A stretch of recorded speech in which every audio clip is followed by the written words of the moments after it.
Welcome to the last breakfast. Please enjoy the video.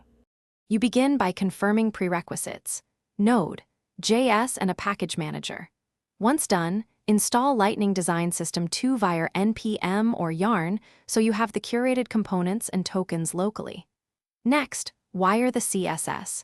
Import the LDS2 SAS entry into your build pipeline and include the icons CSS.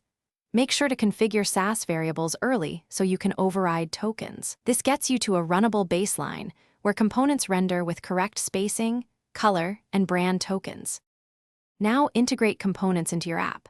Copy the precise markup patterns and keep class names and token usage consistent so styles map correctly. Then customize by overriding SAS token variables. Adjust spacing, color, and typography to match your brand while preserving responsive rules.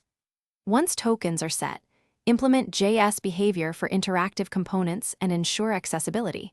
Add roles, labels, and focus management. Make sure to test in different viewports and with assistive tech to catch layout or keyboard issues early. Finish by compiling and bundling. Produce minified CSS, include only needed icons, and ship tokens with your build. Once packaged, run visual regression and accessibility tests to confirm consistent rendering and keyboard navigation. Deploy to a staging environment and review responsive breakpoints and touch behavior.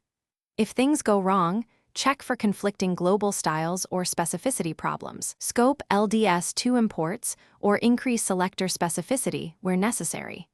Finally, document your token overrides and component patterns for future maintenance. Thanks for watching. If this was helpful, leave a like and consider subscribing. See you next time.